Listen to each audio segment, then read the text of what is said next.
Seorang pemuda diduga pengedar narkotika jenis sabu-sabu diamankan oleh Satnarkoba Polresta Bandar Lampung. Pemuda tersebut diketahui bernama Solihin, 23, yang ditangkap di kediamannya di Jalan Imam Bonjol, Gang Laksana, Langkapura, Bandar Lampung pada Selasa, tanggal 4 Januari tahun 2022. Kasat Narkoba Polresta Kompol Zainul Fahri mengungkap penangkapan tersangka dilakukan jajarannya sekitar pukul 16.30 waktu Indonesia Barat. Tersangka dicurigai karena banyak laporan dari masyarakat sekitar tentang adanya transaksi narkoba yang dilakukan tersangka. Dari informasi itu kami langsung penyelidikan dan menuju lokasi penangkapan, kata Zainul, Kamis, tanggal 6 Januari tahun 2022. Tiba di lokasi penangkapan, lanjut Zainul pihaknya langsung mengamankan pria sesuai dengan ciri-ciri disampaikan dalam informasi tersebut.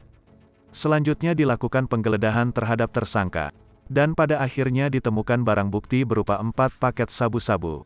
Hasil penggeledahan di dalam kamar kami menemukan 4 paket sabu dengan berat 2,05 gram, 1 paket plastik klip dan 1 buah timbangan digital, tegas Zainul.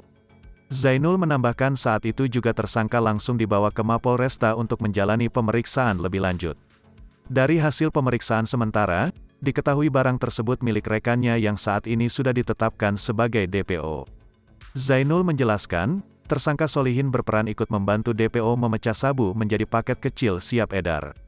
Dia ikut membantu menimbang sabu sebelum diedarkan kembali.